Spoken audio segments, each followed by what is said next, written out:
internautas, iniciamos mais um quadro Gestão Executiva. E hoje nós trouxemos aí uma grande profissional do mercado, né, uma grande amiga, Andréa Balabem.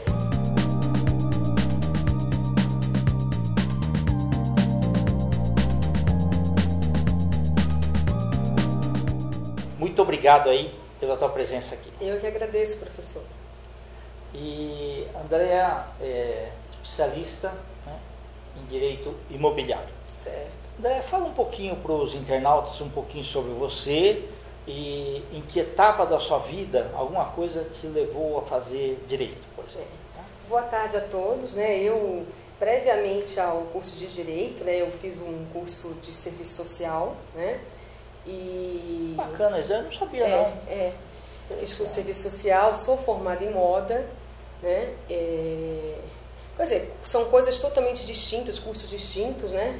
O que me fez na época fazer o curso é aquela fase que eu fui mãe, eu gostaria de continuar estudando, né? É uma coisa que sempre me interessou, um assunto que sempre me interessou, né? E a questão assim eu acho que todo cidadão ele precisa ter minimamente um conhecimento de legislação, até para ele saber se situar, para ele saber os direitos dele, saber se viver em sociedade, né? Atuar na coletividade. Então eu acabei fazendo o curso, gostei, né? Na ocasião eu acabei fazendo uma especialização em Direito do Trabalho, né? Após o curso. E só que eu acabei entrando num escritório logo após formada, né? E comecei a atuar na área de direito imobiliário, em cobrança de cotas condominiais, litígios entre condôminos, ou seja, todas as relações condominiais que versam aí sobre essa matéria, sobre esse direito, né? Perfeito. André é uma família aí estudiosa aí, né? O Roberto Balabem também fez aí doutorado, pós-doutorado comigo, então pessoas assim excelentes, e a Giovana que está indo muito bem, né? Tá caminhando, querendo fazer direito também. Maravilha, muito bom. André, fala um pouquinho, você tinha opção de ir para várias áreas aí, né? Civil, tributário, né? E tudo mais. O direito digital que está crescendo bastante. Você acabou então se fixando mais em direito imobiliário, é isso? Certo. E você se achou assim nessa área? Sim. Ou foi meio imposto assim? Na verdade, no início, né, você acaba tentando entrar em algum escritório, né? E eu acabei entrando num escritório que é especialista nessa área na ocasião, né? Perfeito. E até por conta desse crescimento, né, do mercado imobiliário, então acho que a necessidade de advogados, né, que militam nessa área, eu acho que a procura, ou seja, foi questão mesmo de oportunidade na época. Interessante. Eu tive a oportunidade de atuar nessa área. E eu acabei fazendo alguns cursos, né, me especializando mais na área, estudando um pouco mais a respeito do assunto. Inclusive, eu sou síndica de condomínio. Ok, aí já sabe a experiência exatamente, na pele, né? Porque, na verdade, essa área de direito imobiliário, ela é uma área, né, é um ramo do direito privado, né, que trata, né, trata e disciplina, né, regulamenta de uma forma geral todos os assuntos da vida privada, né, relacionados a essa área. Então, ela é enorme, ela é vasta essa área. Então você tem incorporadoras. Você tem, exatamente. Você pode prestar assessoria, né, a várias áreas de atuação, né? Você pode prestar assessoria a incorporadoras, a construtoras, a imobiliárias, né? A corretores, a síndicos, a empresas de um modo geral, assim. Então, assim, você tem várias. E eu acabei, como ele é uma área ampla, eu acabei me especializando muito nessa área de condomínios. Perfeito. Porque por conta da demanda mesmo, né? Porque hoje a situação financeira do mercado, são muitos devedores, né, de cotas condominiais, né, que hoje, inclusive, hoje está muito mais célere isso, porque antes você precisava de uma ação de conhecimento. Né? Você precisava, primeiro, pleitear o direito no judiciário e o judiciário reconhecer esse direito. Aí depois você tinha que entrar com a ação de execução. Hoje não, a cota condominial hoje, ela já é um título executivo extrajudicial. E por se tratar de uma obrigação próprio terreno, A própria garantia da dívida é o próprio bem. Ok. Né? Então, mesmo a pessoa estando numa dificuldade, né, você não tendo valores em conta, você tem o próprio bem que garante a dívida, né, no processo de execução. Na verdade, no processo de execução, que hoje você já ajuiza diretamente o processo de execução. E tem outras questões também na área de direito, nessa área de condomínios. Sim. Que são, vale também, né? Que são assim, condomínios horizontais e condomínios verticais. Me desculpe, professor, porque eu sou bem rápida para falar. Não, perfeito. Então, e tem as outras questões também, que são os litígios, né? No dia a dia de uma vida condominial, porque viver em sociedade não é fácil. E hoje, quem vive em condomínio, você compartilha espaços, né? É verdade. Então, você tem lá a sua unidade autônoma, que é uma unidade privada, que ela está situada dentro de uma unidade condominial, que é uma unidade o quê? Coletiva, né? Que tem as áreas comuns do condomínio. Então, aí tem muito litígio, tem muitos conflitos, né? E para disciplinar tudo isso existe lei, né? Porque aí tem o condomínio, na verdade, tem... no direito você aprende a questão da hierarquia das normas, né? Que como é que funciona a questão de legislação de condomínios para, na verdade, atuar nesse segmento, né? Você tem a Constituição Federal, né, como o topo da pirâmide, aí você tem a legislação federal, que é o Código Civil, mais a lei de condomínios, que são que tratam também dessa questão de condomínios, e você tem a Convenção de Condomínio. Sim. Né? Só que a Convenção de Condomínio, ela é subordinada a essa legislação federal. Okay. Né? Então, ela não pode contrariar essa legislação. Sim. Então, e como é que é feita essa Convenção de Condomínio? Na época a incorporadora, né, quando ela cria o projeto, tudo, e vai fazer o registro, né, imobiliário, o registro da incorporação, ela faz esse registro, mas ela tem que registrar já com a convenção de condomínio. Ok. Mas ela faz uma adaptação, né? Para aquele tipo de... Na verdade, acaba sendo uma coisa assim meio genérica, né? Que você acaba tendo que as especificações que estão previstas na legislação federal, né? Só que assim, isso pode ser alterado a posteriori pela coletividade de condomínios. Só que tem que preencher um quórum aí, que são 2/3. Que está previsto no Código Civil, que é a legislação federal. Né? Então tem várias, é uma área muito, assim, ótimo, eu gosto muito dessa área, né?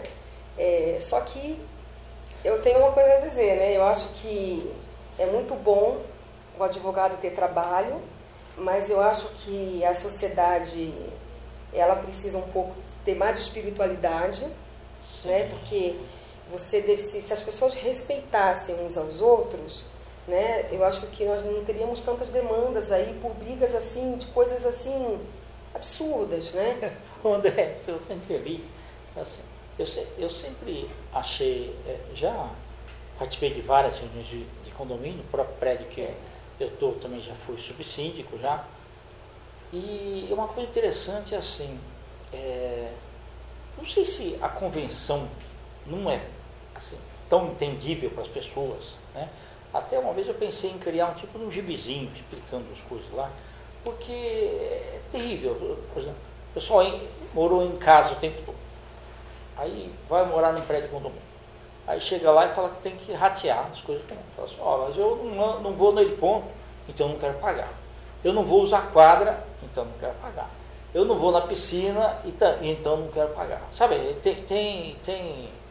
Então, eu lembro que nas primeiras reuniões até eu falei, pessoal, assim, tem gente que nasceu para morar em casa, tem gente que nasceu para morar em prédio. A regra é essa daqui.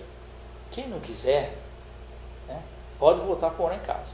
Mas enquanto estiver aqui, tem que estar aqui. Tem que cumprir essas regras, sabe?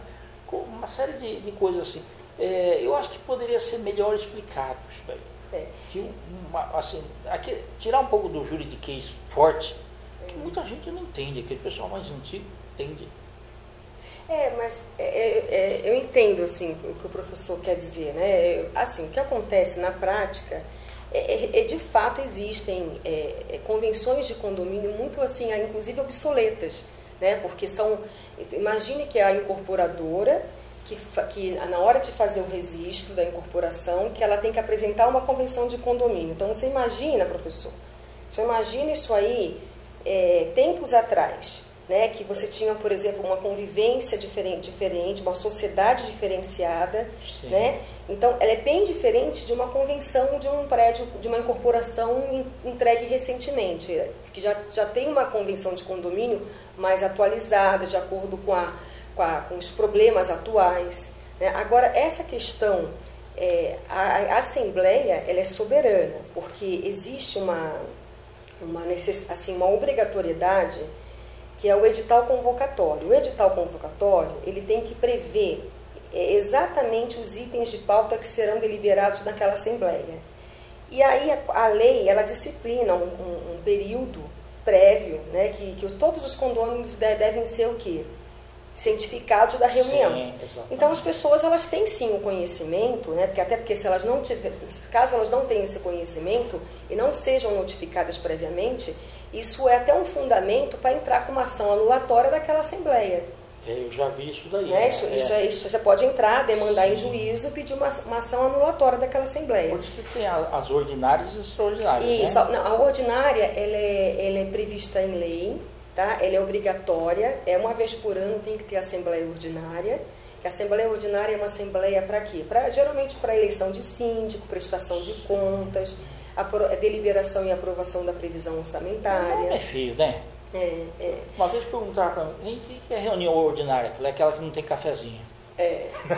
Mas não, é para colocar o que a ordinária é aquela que geralmente as pessoas, os condôminos logo imaginam, né? Aumento de condomínio, de cota condominial. Sim. Que na verdade, de fato, professor, sabe por quê? Você tem aumento dos funcionários, você tem aumento. Exatamente, você tem o dissídio coletivo da Exatamente, categoria, isso. você tem aumento de todos os prestadores de também serviços. A manutenção também. Exatamente. Cada ano vai aumentando. E não só isso, que é isso também, a legislação, né? Então você tem que fazer para-raios anual, você tem que fazer limpeza das caixas d'água anual, tem lei municipal que estabelece que você a cada 5 anos você tem que pintar, você tem que fazer a pintura da fachada do prédio. Então, assim, é um assunto, ele é muito amplo, né? Só que assim, eu acho interessante porque, apesar de ser uma coisa da convenção de condomínio, ela ter os termos um pouco até jurídico, sim, mas as assembleias, elas são numa linguagem muito, muito simples, né? E o que a Assembleia decidir, a Assembleia é soberana. Sim. Inclusive, essa é uma das impugnações com relação a um devedor, que, por exemplo, eu não posso cobrar nada daquilo que não for aprovado em Assembleia. Ok. Me fala o seguinte, pelo menos quase todas as reuniões que eu fui não foram brandas. Né? Então você tem o presidente da mesa, ele é o secretário também, e você tem sempre os do contra, né? que polemizam bastante. Os esquerdistas e os da direita. Exatamente, né? Isso daí. Não tem jeito de minimizar isso, né? Isso, na verdade, eu acho que minimiza com uma administração transparente. Então, por exemplo, eu vou dar um exemplo do prédio... Antes da reunião, já mostra os livros lá, fala, olha, dá uma olhada nos livros antes da reunião, sei lá, alguma coisa assim. Eu digo, professor, nem antes da reunião, eu vou lhe dar um exemplo. O prédio onde eu sou síndica, as pastas de condomínio, as pastas de prestação de contas, elas ficam arquivadas nas dependências do próprio edifício. Então, qualquer condômino que desejar a verificação, sob protocolo, ele pode verificar a qualquer momento, não precisa ser só na ocasião da Assembleia. Então, isso já é transparência. Outra, na verdade, o próprio boleto condominial, as administradoras mais sérias, né? O boleto condominial, ela envia aquele demonstrativo das contas. Ok, tá. Né? Porque mensalmente o condômino vai receber... ele poderia contestar Então ele sabe quanto tem na conta ordinária, quanto tem no fundo de reservas, quanto tem de repente num fundo que foi formado na Assembleia anterior. Então, isso, ou seja, uma administração transparente, ela diminui bastante esses conflitos na Assembleia.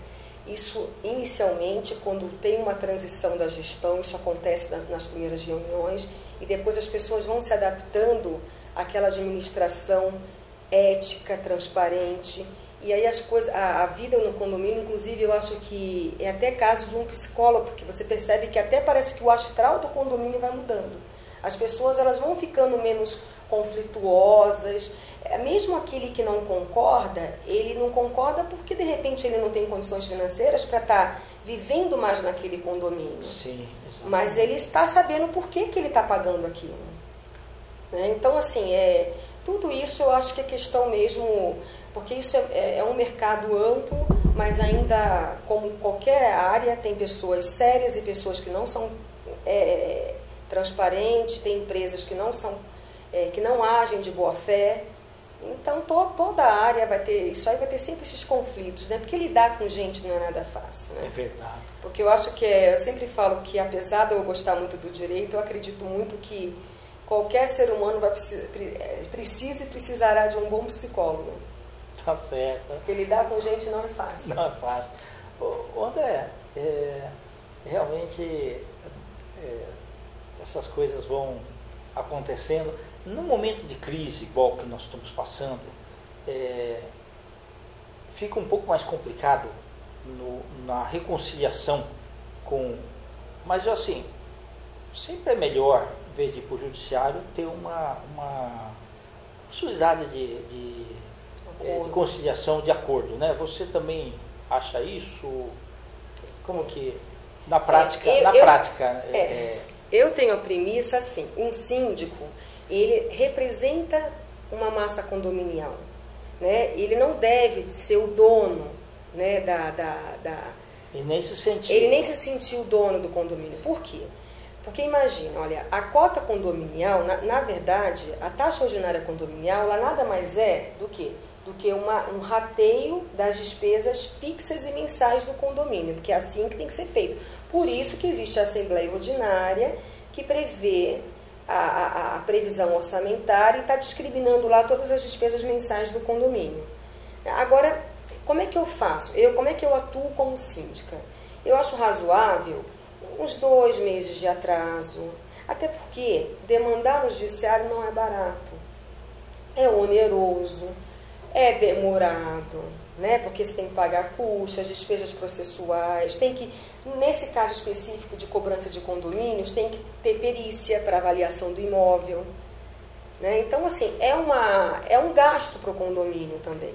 Mas também não pode, não pode se admitir também de esperar vários meses para demandar uma ação em face do devedor. Por quê? Porque o condomínio, também os demais condôminos serão onerados. Por quê? Porque aquela cota condominial inadimplente, ela vai sobrecarregar os demais proprietários. E a empresa de elevadores não quer explicações. Exatamente. Então, assim, a Sabesp, a Eletropaulo não quer explicações, ela quer que pague. Eu acho que um bom acordo mas eu ainda tenho assim, eu acho que um bom acordo, ele sempre tem que ter o consentimento dos proprietários, porque eu vejo o condomínio como uma sociedade. Sim. Né? Então, quem mora em condomínio, o condômino, ele tem que ter uma visão que ele tem sócios. Ele tem sócios o quê? Nas escolhas, ele tem sócio nos rateios. Exato. Então, na hora que você tem um devedor, você tem que chegar para a coletividade de condôminos, porque, na verdade, você não necessariamente você vai identificar o proprietário, porque isso aí dá até indenização moral na Justiça do Trabalho. Você pode identificar a unidade condominial como inadimplente. E pode pedir uma opinião para os proprietários a respeito do que fazer, porque de repente esse proprietário ele vem com uma proposta de acordo e nada melhor. Eu acho que assim, o síndico ele tem atribuição, tem competência para fazer isso. Mas eu, particularmente, eu não gosto de atuar assim. Eu gosto de delegar isso aos proprietários. Perfeito. André, você quer deixar alguma mensagem aí para quem está estudando direito e quer ingressar na área? Sim, é uma área linda. A filosofia jurídica eu acho muito linda. Eu acho que o curso de Direito é um curso que te dá uma visão ampla e às vezes dá até um sofrimento, né? Porque você acaba conhecendo os seus direitos e pleitear direitos na situação do país não é nada fácil. Mas eu acho que nada melhor do que ser gente do bem. Isso. Né? gente do bem, eu acho que a gente diminuiria muito. Infelizmente, desculpe os nobres colegas, mas eu acho que tem outras maneiras de se ganhar dinheiro no direito. Como, por exemplo, na própria área de direito imobiliário, elaboração de contratos, né, em geral, contrato de locação, contrato de venda e compra. Então tem outras maneiras, que na verdade é a advocacia extrajudicial, que eu ainda gosto muito mais do que a judicial. Perfeito. E também o ser humano, né? Ter Exatamente. A consciência de que ele não pode ter só direitos, ele tem os deveres também. Perfeito. E não só isso também, né? Eu acho que a questão da ética profissional, né? Exato. De lidar no mercado, não com inverdades, né? Defender aquilo que é direito, realmente que a pessoa teve aquilo por prejudicado na sua vida, né? Exato. Então, eu só milito se efetivamente eu acreditar no meu cliente. Ah, bom. André, quer deixar seus contatos? Sim. Meu e-mail, Andrea, sem I, Balabem, soleto, professor? Soleta sim. B de bola, A, LLA, B de bola, E de escola, N de navio. Andrea Balabem, adv@gmail.com. Ok. André, aproveitar e deixar aí um grande abraço para o Carlos Roberto. Muito Balabem, obrigada. e também para Giovana, que vai ser realmente uma grande advogada também, se ela seguir essa linha aí. Esperamos. Tá bom. Muito obrigado pela tua presença. Eu é que agradeço e uma boa tarde a todos. Internautas, nós então finalizamos mais um quadro Gestão Executiva. Um grande abraço e até a próxima.